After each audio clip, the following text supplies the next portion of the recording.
is one of my favorite things. You know, God chooses what nationality you're going to be born into, and you have to love who you are. You have to love your country. You got to love who you are. And I love being Mexican. I love our culture, and I love so many things about us. And one of my favorite things that we've kept, even in the United States, and my parents keep religiously, is something called Merienda. Now, can you repeat that after me? I'm going to go a little bit teacher on you today. Can you say Bien? Da. Okay. Should we Americanize it a little bit? Merienda, is that a little bit better? I feel like by the end of the sermon, you're going to find out it wasn't that I married a crazy white boy, but that he married a crazy Mexican. We'll see what you think. So merienda is actually a late afternoon snack that Mexican people like to take. Not just Mexican people, by the way. This is across Latin America and Spain. But it's a late afternoon snack that you take usually at your house or a coffee shop with someone that you really know well. And it's usually going to be coffee and then a pastry. Between 4 and 6 o'clock is when you usually take merienda. Because Mexican people, we don't eat dinner until like 8, 9, or 10 at night. And so that's like your little precursor. My parents, they will not miss a day. They have to have merienda. Every single afternoon, they're going to come home, and the first thing they're going to do is they're going to put that cup of the coffee pot, and they're going to get that coffee going. My parents keep the bakery at the neighborhood Walmart by Wall Road. They keep that bakery in business every day. Every day they buy croissants. Every day they're out there buying the apple dinners, like they don't miss. And now that, you know, our families are blended after I got married, Don and Charlie can tell you anytime we have dinner together, the very first day, there's still like the smell of enchiladas still in the room. And my parents will be like, coffee? Immediately. And now Don and Charlie know that it's coffee time because my parents have to have merienda because that's a bonding time for us. It's a time where you talk about nothing and everything. It's a time where you just slow down and you enjoy the little things and you eat your pastry bite by bite. Take your time. It is not rushed, and it is meant not just to catch up with people, but to grow closer to people. And that's why I actually titled my sermon today, Holy Merienda, because I want to talk to you about the need for bonding in the church. And I'm actually going to use that using a concept called a third place. Raise your hand if you've ever heard of a third place before. Ever heard of a third place? Right here. Okay, so that's not really a very common concept. And just a little background here. Most of my 20s, I taught American literature at Delta Community College and at Yola. Yes, I'm a lot older than I look. And so when I was an English instructor, you come across a lot of social theories, and so that's kind of like my niche. That's what I did for a living, was research and then teach it. This one in particular, I've known for a while, but it's becoming popular now. So a third place. All that means is that it is a place where you find comfort and you socialize without judgment. It is a place that costs you nothing or little, next to nothing. And it is a place that's supposed to function as a balance to your life. Your first place is your home, your second place is your work, okay? And then the third place could be anything from a public library, to a church, to a coffee shop, anywhere where you're constantly going back to. So think like any sitcom of the early 2000s, somehow they had time to always be at the coffee shop, right? Think Friends, think How I Met Your Mother. And they're always like going back to this place. That's the third place. It's a place of communion, and it's a place where you talk about everything and nothing, just like Merienda.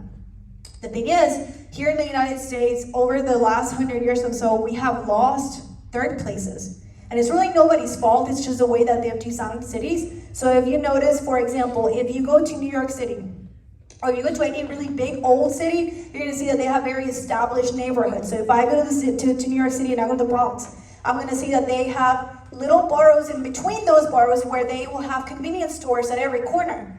You don't have to walk but a block or two to go get your groceries, and you know the people that own the coffee shop. It's not, there's a public park, there's public spaces at all times. Everybody just kind of knows each other in the neighborhood, right? Jenny from the block, that's why everybody knew Jenny, because we're on the same block. They're always hanging out at the same block. We don't have that around most of America anymore because it has become a driving country, where now you have to drive 20 minutes to go somewhere. You have to spend $175 to get a matcha latte, and you gotta sit down and you spend the time, and I gotta drive another 15 to 20 minutes back home, so it becomes a hassle. It requires more effort. Again, that's nobody's fault, but because America has lost its third places, we are now what they are calling in the loneliness epidemic. Yeah. American people are by far, statistically, some of the loneliest people in the world.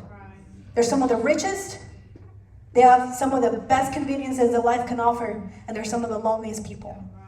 And I believe that there's a connection here to the idea of the third place. We're losing that. What does that mean? That means that you have your house where you live, and then you have your job, or if you work from home, that's even more dangerous because now you're not even leaving your first place, right?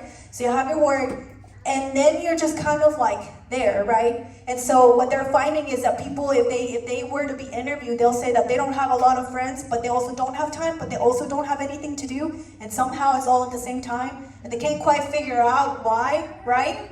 This is why.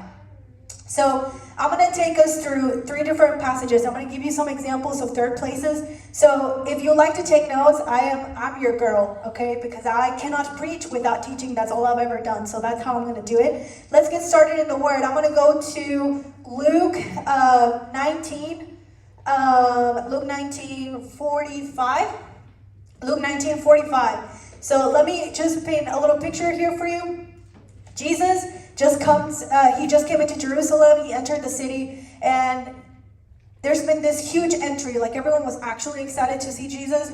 So he comes in, and then the first thing that the gospel says that he does is he goes into the temple, the Jewish temple, which would have been like the church, the Jewish church, the temple, and he starts to kick out people that are outside the temple. He goes ham, he's so mad, and he's like, this doesn't say in Luke, but in Mark it says that he's flipping tables. He's literally whipping butt out there. He's so mad. This is Jesus. Jesus Christ, okay? He's so mad, dude. He's so angry. And he's like kicking them out, and it says, he went to the temple and he began to cast them out that sold therein and them that bought, saying to them, it is written, my house is a house of prayer, but you have made it a den of thieves. Let me give you some context here. I told you that a church should be an example of a third place, right? This is a temple. This is supposed to be a church. So what the heck is Jesus mad? Well, outside of the temple, they had like a little courtyard space. And so there would be people that would sit at tables and they would basically scam people out of their money. Because they knew that Jewish people, they were scattered all around the area. So they would travel really far distances to get to come worship at this temple, to get to this church. And so they didn't have the right currency. They didn't have the right money. So imagine that you're coming in and all you have is dollars, but you need to exchange them into shekels. So you get to this church and but before you can even enter, you need the right money. So they'll sit at the table and they'll tell you that a shekel is worth $1.75, but actually the shekel is worth 75 cents. So what they're doing is they're charging you more than your money's actually worth and stealing money. And they knew that these people weren't going to question it because they're there to worship. They just want to get in. So they're not going to question it. They've already traveled. They're cranky and hungry. They don't care. So that's one set of people. And then you have another set of people that are selling doves for sacrifice different times. So they would sacrifice animals, right? And so they knew that these people are traveling such long distances. They didn't want to grab their animals and to haul them all along with them through miles and miles of travel. So like any other person in the 21st century would do, they would be like, it's okay, I'll just buy one when I'm there, I just buy a little animal, here and there, give me a couple doves, and it'll be good. I don't have to carry animals. So what would they do? They would jack up the prices because they could. Y'all know when you go to Disney World or Six Flags, and it's 4 o'clock in the afternoon, and you want to you want to punch Mickey, and you want to rip your brother's hair out. You're like, if somebody doesn't get me something to eat, I'm gonna cause a scene. So what do? You're gonna pay $18 for that piece of cardboard that they call a burger because there's no other choice. You can't get out, right? That's what's there, so you're gonna pay for it. That's exactly what's happening, okay? So they're charging for these doves, and they're stealing from these people. So yeah, Jesus is mad. Which brings me to my first point. Here we go, if you're taking notes. Church is a third place when it is not transactional. If you want church to be a true third place, there cannot be transactions involved. You cannot demand something out of people that they shouldn't give to you that is not your right to take. And we have made church a transaction when we over-consumerize church. And we lead people to believe that they come to church to be entertained, and they come to church to not ever be challenged in any way, to not ever be convicted. And what have we done? Now people don't want to come because they feel like they have to bring something, and if they don't bring it, it's not enough. Church cannot be transactional. There's only one transaction that has to do with church. That's called Jesus on the cross. That already happened. There's nothing else you and I have to do. It's been paid for. You ever seen that meme where it says, Lord, they're out here throwing bills at us, but you've already paid it all? That's what I'm saying. there should be no transactions when it comes to this. And it goes both ways, by the way. It goes from the ministry. They should not require from you something more that is not biblical. But from the congregation, you should not expect to be pleased in every way when you come to church. Right? Let me give you an example. When church becomes transactional, you're like, I don't feel like worshiping today because I don't like that song. Ooh, they get spicy. Just remember, I love you. Another example.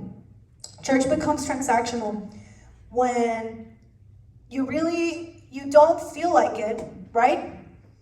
But if someone were to check on you, you actually get offended. Yeah. Instead of viewing it as, oh, they're worried, they thought about me. Because we do this. We expect people in ministry to be perfect and to reach out to us every 20 minutes. And the moment that they stop, we're like, see, they didn't care, I knew it. Yeah. Maybe they're just busy because they're people like you. All right, I'm gonna move on. All right, moving on. All right, I'm still in Luke, but I'm moving forward. I'm fast forwarding time. I'm going to chapter 24. So I am in Luke chapter 24, and I'm going to start on verse 24. Verse 18. Yeah. Okay, so fast forward in time. So at this point, now this is 5 chapters later. Jesus has died on the cross, okay? He's buried in a tomb, and then 3 days later, he's gone. And everybody's freaking out because sometimes it's hard to think about it because you hear it so much, that like, oh, Jesus died for me, Jesus paid it all. Well, no, like that was actually really freaky to the people that were there. They were very confused. They were like, what the heck? Like, he was supposed to come and like be our new king. Like, what happened? So the fact that he died was actually a huge disappointment to a lot of the disciples. They were so confused. So Jesus has died, and nobody knows where he's at, and they're just trying to figure it out. Well, not necessarily the disciples, because one is definitely not one of them, and I don't know who the other one is because he's not named, but 2 followers of Jesus. They leave Jerusalem after they've been told that Jesus' body is not in the grave anymore. They're walking together. And here is an example of a third place. The first one was the temple. This one starts with conversation and ends with food. So they're walking together, and this man joins them as they're walking. And they don't know who it is, but it's actually Jesus. Jesus blinded them, so they couldn't recognize him. And so he starts walking with them, and so they're all 3 going. And Jesus goes, what are you all talking about? Being all nosy and stuff. And so Cleopas responds. So this is where we are. They're walking. Jesus is walking with them. They don't know it's Jesus. Cleopas goes, are you the only stranger in Jerusalem that you don't know the things that have happened? Like, dude, where have you been? Under a rock? He was behind a rock. Where have you been, dude? Like, how do you literally not know what happened with Jesus? And so, anyways, they continue to talk. Move on to the next one, please, Dylan, if you don't mind. Okay, let me pause right there. So he says that. Mind you, picture this with me, because you gotta look at the Bible for what it is, okay? If you think people in the Bible are perfect, you're wrong. Okay? If you think people in the Bible don't have attitudes, you're wrong, okay? If you think Jesus couldn't save somebody, you're wrong. Cleopas is like, where have you been living? And he tells him all the things that happened with Jesus. That's what we had to skip over. So he tells Jesus everything, not knowing it's Jesus. Well, then Jesus is like, you ding dong, you're slow of heart to believe all that the prophets have spoken. So then he's like, you fools, what do you mean you don't know what happened? The prophecies in the scriptures, it's there. It says what the Christ has to go through in order for the purpose to be fulfilled. Okay, not Christ to have suffered these things and to enter into his glory. Shouldn't Christ have had to do this? This is Jesus speaking to them. But again, they don't know who he is. And so he begins to teach them. He teaches them all about Moses, goes through the scriptures with them. Again, they're doing this as they're walking together, okay, down the road to Emmaus, a village. And so he tells them everything. Well, then finally, I'm going to go down to verse 28. Then they drew near to the village where they were going, so they reached their destination, and Jesus, that he was going to keep walking. So Jesus is like, well, see you guys, I got to keep going. But they go, no, abide with us, because it's toward evening, and it's getting dark, and the day is far spent. So they invited him over to their house, and so they go together. He goes with them, and verse 30, it came to pass as he sat at the table with them, so he sits at the table with them, And he took bread, he blessed it, and broke it and gave it to them. So they're sitting at this table, they're sharing merienda essentially, because it was about to get dark, so I'm gonna guess between 4 and 6-ish, okay? And so they were breaking bread. And then in verse 31, their eyes were opened and they knew him, and he vanished from their sight. So as soon as he breaks the bread, boom, they're like, oh my gosh, that's Jesus, but now he's gone. Okay, they have like a real like ghost experience over here. Okay, and so he's vanished out of sight, and now they're left with this, knowing that they have just been walking with Jesus for hours and hours, and had no idea Jesus himself just taught them the scriptures. Okay, this brings me to my second point. Church is a third place where we let others join our walk with Jesus without fear or prejudice. So they didn't have to let that stranger walk with them. They didn't. They really, really didn't. Because they have a lot of stress right now, those disciples. They're stressed out that their king just died. They don't have to welcome him. They don't owe him really any answers, do they? And they certainly don't owe him to have him stay at their house and eat bread with them.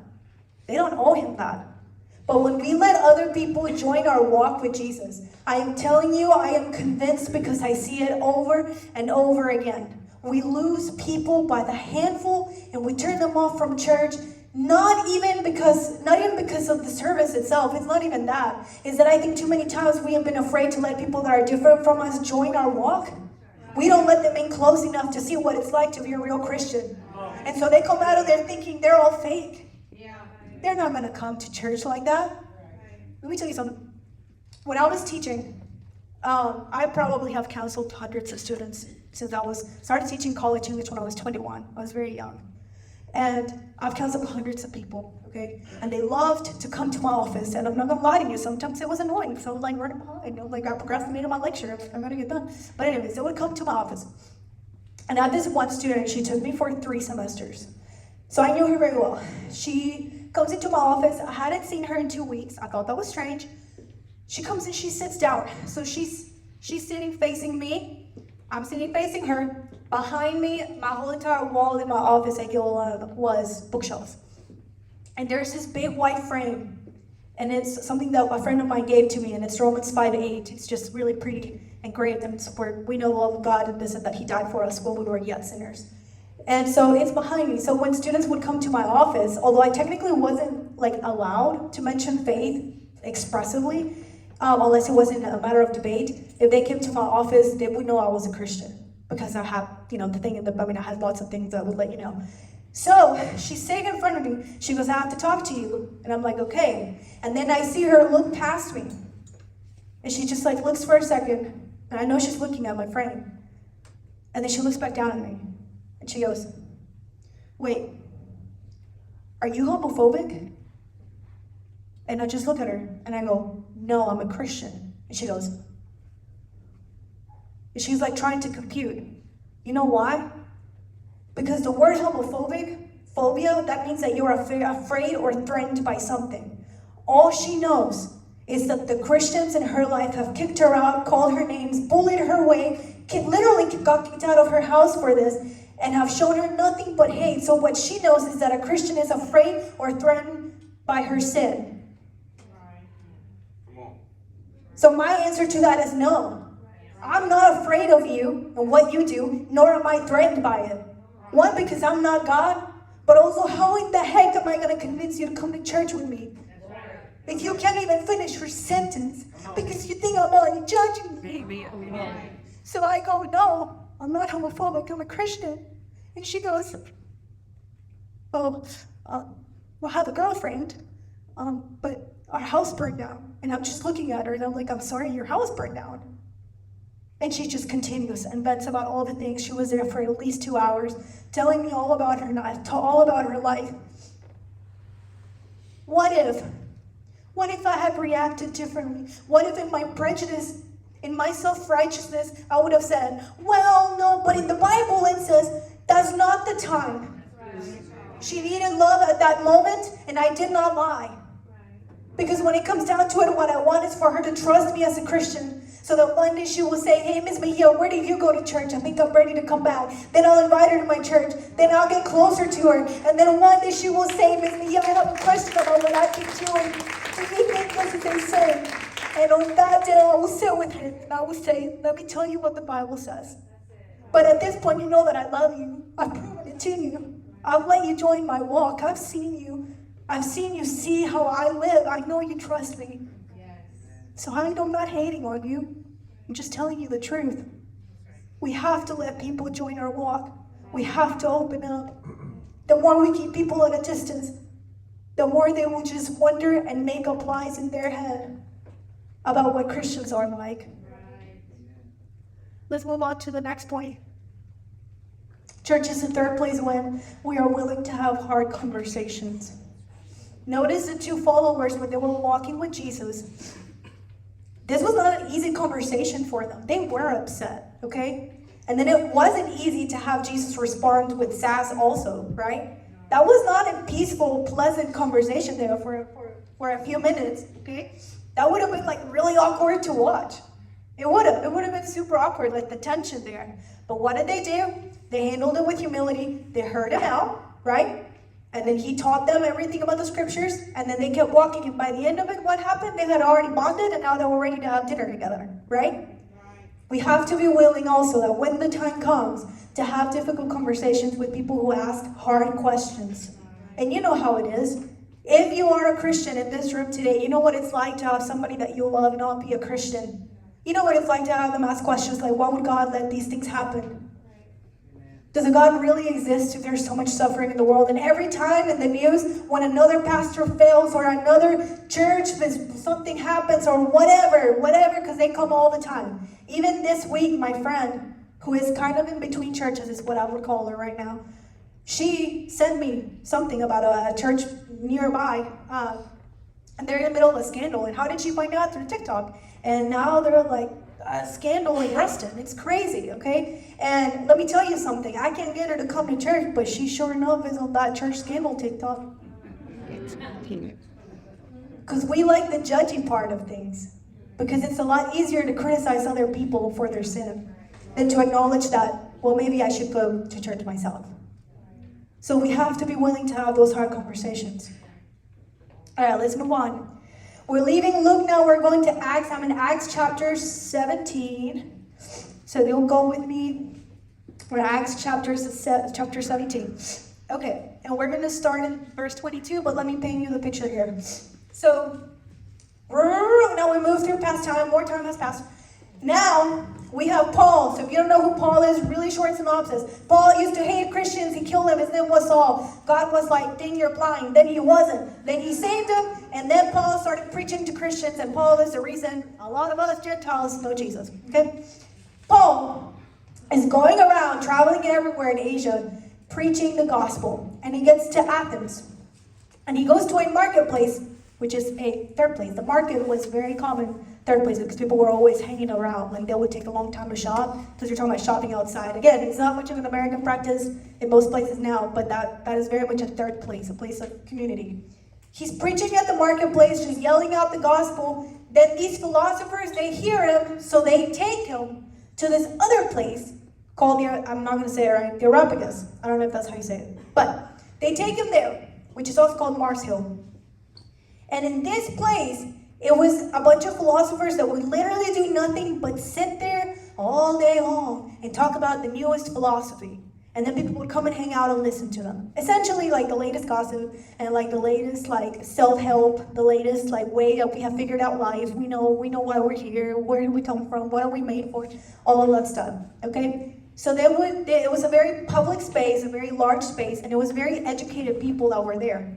And this is where we get to verse 22. They drag Paul, and they're like, here, tell him what you were saying in the marketplace. So here comes Paul. It says, then Paul stood in the midst of the Areopagus and said, men of Athens, I perceive that in all things you are very religious.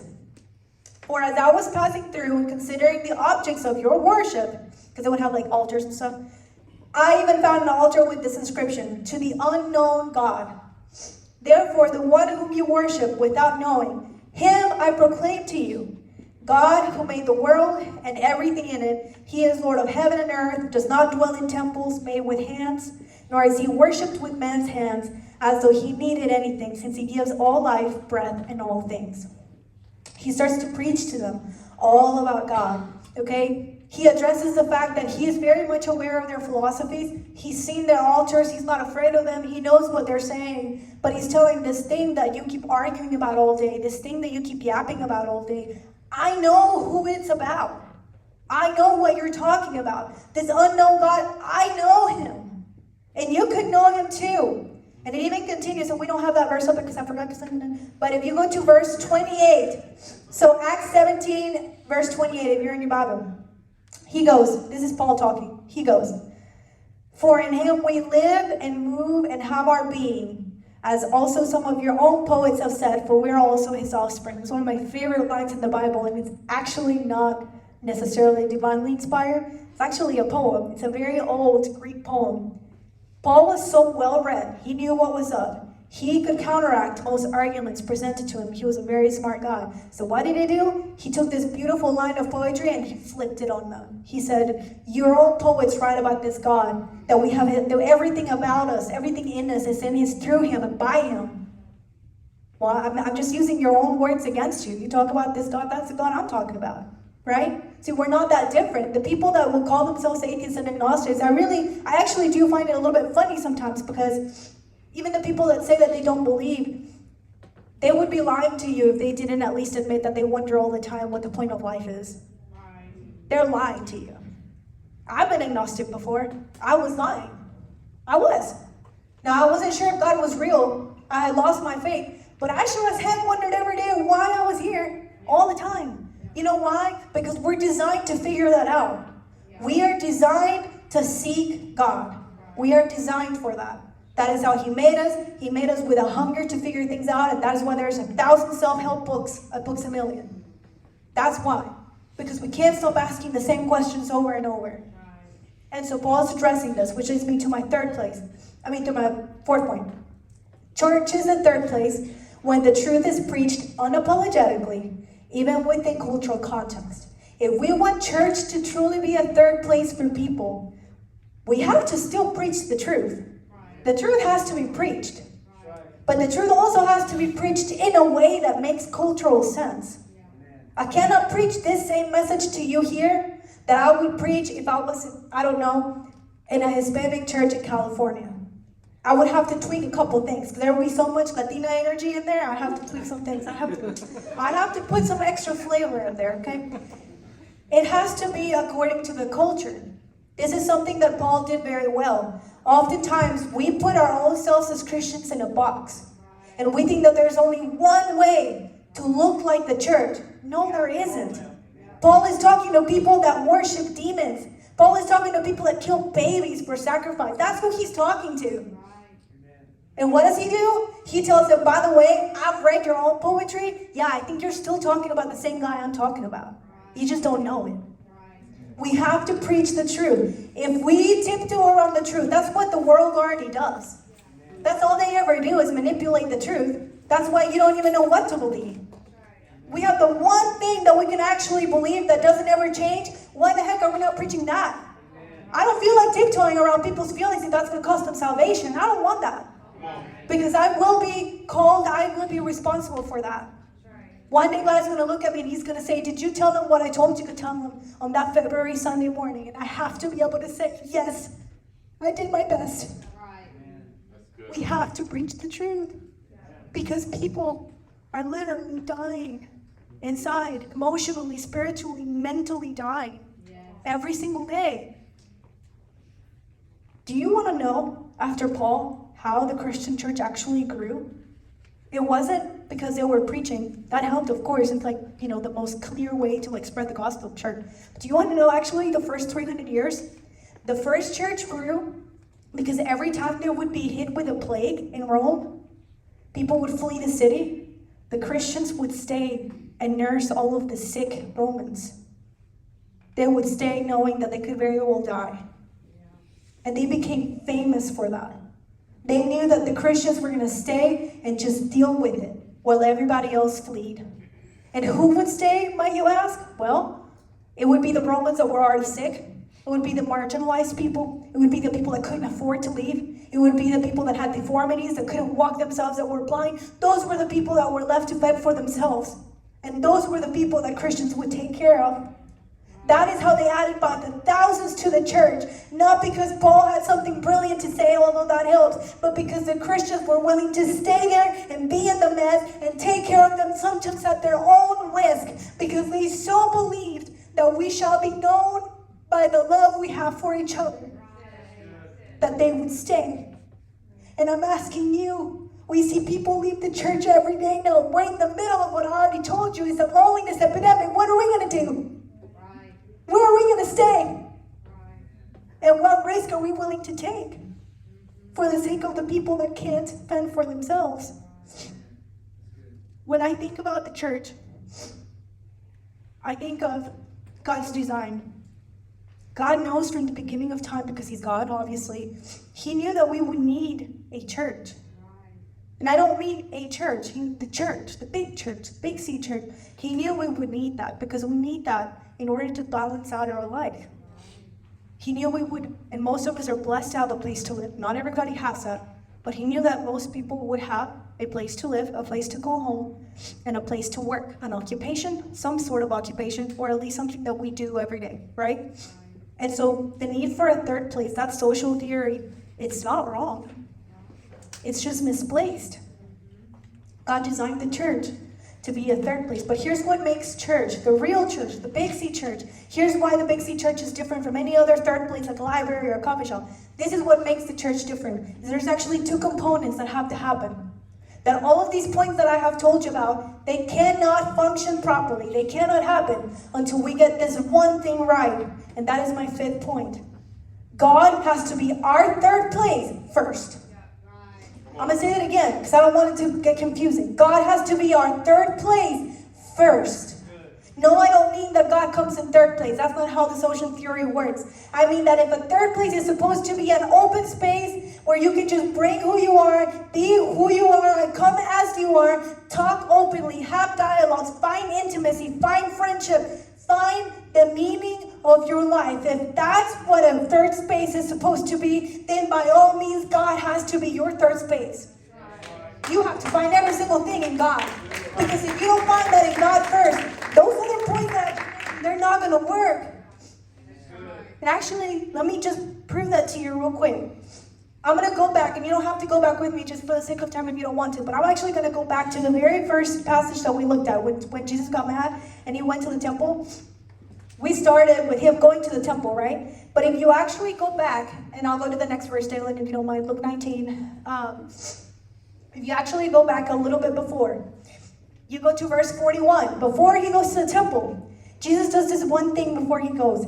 He actually looks at the city, and he wept.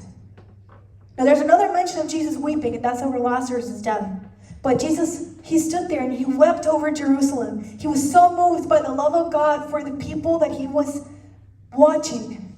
Because he knew that in just a few days, they were going to be the very same people that were going to crucify him. And he was so moved by the love of God that he wept. And then right after that is when he goes to the temple and he kicks all those people out. He was moved by the love of God because he is God. He was stirred with something within him, right? And that pushed him to do what he did next. Let's go to the next passage. If I go to Luke 24 and I go to the two people, the two followers that were walking, we ended with them having their eyes open and Jesus vanishing, right? They break the bread, right? And then Jesus vanishes and they're like, what the heck? Okay, but the very next verse, once Jesus vanished, they said, verse 32, did not our hearts burn within us while he talked with us on the road and while he opened the scripture to us? Did not my heart burn with the love of God that I already have because I'm a follower of Jesus? They already had the love of God. They knew Jesus. They had already been following Jesus. And even though the Holy Spirit wasn't there yet, they knew that Jesus was near because their hearts burned. Their hearts were stirred. God was their third place. Even when they don't recognize Jesus, they know it's Jesus in their heart. And then we go to the last passage. We go to Acts 17. We go to Paul. If we actually backtrack just a little bit to verse 16, before Paul goes and he preaches to the philosophers, it says in verse 16, well, he was waiting for some people in Athens. His spirit was stirred in him when he saw the city wholly given to idolatry. This is what happens before he goes and he preaches to all those pagans about the unknown God. Before he does that, guess what happens? His spirit was stirred. He is stirred and he is moved by the love of God to see that people are wasting their time worshiping the wrong thing. I really believe that it's just the most heartbreaking thing to watch people go through their life constantly missing the point and worshiping the wrong thing and wondering why they're still so miserable, and you wonder why you're so lonely. God's not your third place yet. God is not burning within you yet. Right. When we first moved to the United States, we actually lived in Anahy for about 9 months. And Jocelyn, feel free to come on. We lived in Iowa, Lamar's, Iowa, for 9 months. Not an interesting place, don't recommend. So we lived there, and my family hated it, and I hated it. It was awful. It was just too harsh of a transition from living literally on the Gulf of Mexico to going to Iowa. It was just too much. And I was absolutely miserable. And I was 12, which is already like such an awkward stage in a girl's life. Sorry, so I'm so awkward as it is, and like now I'm here, right? And now I'm being told that being Mexican is something to be made fun of. And now I'm being told that my family is something to be made fun of. I'm being told things I've never been told before. I don't know how to handle it. So like any other moody teenager, I was depressed. And I didn't really have much faith to begin with because my family was not super devout Catholic. We were once a year Catholics. But whatever faith I did have, I absolutely lost it because I couldn't fathom how in the world God could let that happen to my parents and to us. And I'm not going to spare you the details, but we suffered a lot. And I'm thinking, my parents are good people. I mean, I haven't seen them kill anyone. I haven't seen them do anything like bad. Like, they cuss here and there, but they mean well. Why would God let that happen to my family? What did I do to you? I'm just like my own business. And so every day that we lived in Iowa, I would actually, literally, I'm not kidding you, every single day when I was in the shower, I would think of ways to kill myself, but then I would talk myself out of it because I'd be like, that'd be so selfish because my parents are also miserable and my brother's miserable, so if I kill myself, I'm leaving them at this time, but that would be just really selfish. And literally for a whole year, every day, I just wanted so badly to kill myself, but couldn't for the sake of my family. And every day, the more I wanted to kill myself, the more I realized there's no way there's a God, because I can't possibly be so unhappy, and so many things kept happening to us that were just awful. So anyways, fast forward, I was so depressed. My parents noticed that I was really depressed. Again, I'm 12 years old. They begged me to get involved in something. I had one friend that I made that year, and that one friend was taking sewing classes in a lady's basement, as sketchy as it sounds. And so I said, okay, I'll take sewing classes. So they signed me out. I'm going twice a week to this lady's basement in Lamar's, Iowa. Her name is Miss Debbie, and she's a Christian. And I'm taking these sewing classes. I'm really bad at it. I'm still not a good sewer. I can sew very basic. But she was a Christian, and she was nice, and she was kind of annoying to me, to be honest with you, at the time. But anyways, I took those sewing classes probably for like 2 months, and then my parents told us we were going to move to Louisiana. So when I told Miss Debbie that I was moving, that it was my last time at the sewing class, she ran upstairs. I never saw her house, by the way. Her house was a mystery to me. All I know is her basement. She runs upstairs to Narnia, and she comes back down, and she brings this blue youth Bible, and she gives it to me. And she's like, here, you might need it later. And I'm like, thank you. I'm going to be polite. I'm not going to be rude. But, I don't believe in God, right? I'm pretty sure it says. So I take the Bible with me, whatever. I bring it with me to Louisiana. We move here. We don't have dish or any kind of, when we first moved here for, the first month, we just didn't have TV. And so I have, 3 DVDs that I brought with me from Mexico. I've read all my books. And what do I have? This blue Bible, this youth Bible. So I start to open up the Bible, and I start to read just the stories about these teens and their life and how God moved in their life. And I'll be honest with you, I was just reading the stories. I wasn't reading the Bible because I wasn't interested. So I wanted the drama. So I would read the stories of the teenagers. And I didn't have anything else to do, so I would read one every day. And every single day after I was done reading the story, I would be like, well, God, if you're real, you need to prove it to me. Because you say, it sounds like you're real to these people, but you're not real to me. So if you're real, you need to prove it to me. I kept reading those stories for like a year until I literally read through all of them. I asked God for a year every day to prove to me that He was real. And by the way, my life did not change. It was still really dang hard. So one day, by the grace of God, we're invited to this one church, and we've been going for a few months. And this one particular Sunday, it wasn't anything special really, but it was just a Sunday that I think I was just done. So I finally go to the altar, and I didn't even go alone because I was too scared. Somebody walks me literally to the altar because I couldn't. I'm 14 at this point. So I go to the altar, and the moment that I stepped into the altar, it was the very first time I can tell you without a shadow of a doubt that I felt God's love burn in my heart, like I never thought that I'd be able to experience. I felt His Spirit rush through me and burn through me, and I understood so many things in a split second. And every single question that I had really didn't matter anymore because out of nowhere I had felt peace that I didn't understand. And this burning that I had, it has never left me. When somebody says the word Jesus, my heart literally bleeds because I love God so much. When you see me up here, if you ever see me and I'm singing and I'm crying and boohooing, my double chin is popping out and snatching like terrible. It's because God burns in me the way He burned in me 15 years ago when I was 14. And that moment, that day, that was the first day that God became my third place. And it has changed everything. It has changed everything. It has changed my family. It has changed my relationships. It has changed my entire life. I am not here to force you or push you to do anything. But out of pure common sense, I gotta tell you, we'd be amiss if we would miss this opportunity to have a moment with God and ask Him to be our third place again. I'm not gonna ask the prayer team to come and pray or anything like that. Isn't what I'm gonna do. I actually asked you're comfortable because no one should ever force you to do anything. And like I told you, I couldn't go to the altar by myself either. If you're comfortable, it would be amazing if we could take this time just for ourselves. If you will come forward as comfortable as you are, you don't have to come all the way to the front. And where they're going to play some worship music. And no, we're not coming here to pray for anything. Why don't we take this time and just pray to seek God and to have Him burn in our hearts again? Because I firmly believe if we get that right, everything else is going to fall into place. I don't want to go one more day without having God be everything to me. I can't. I literally cannot afford it. I can't. So as the band comes up and they start playing, I'm going to get out of the way, but please, if you feel comfortable, if you want to come up here and just have a time of worship, nobody's going to touch you, nobody's going to do anything. This is between you and God.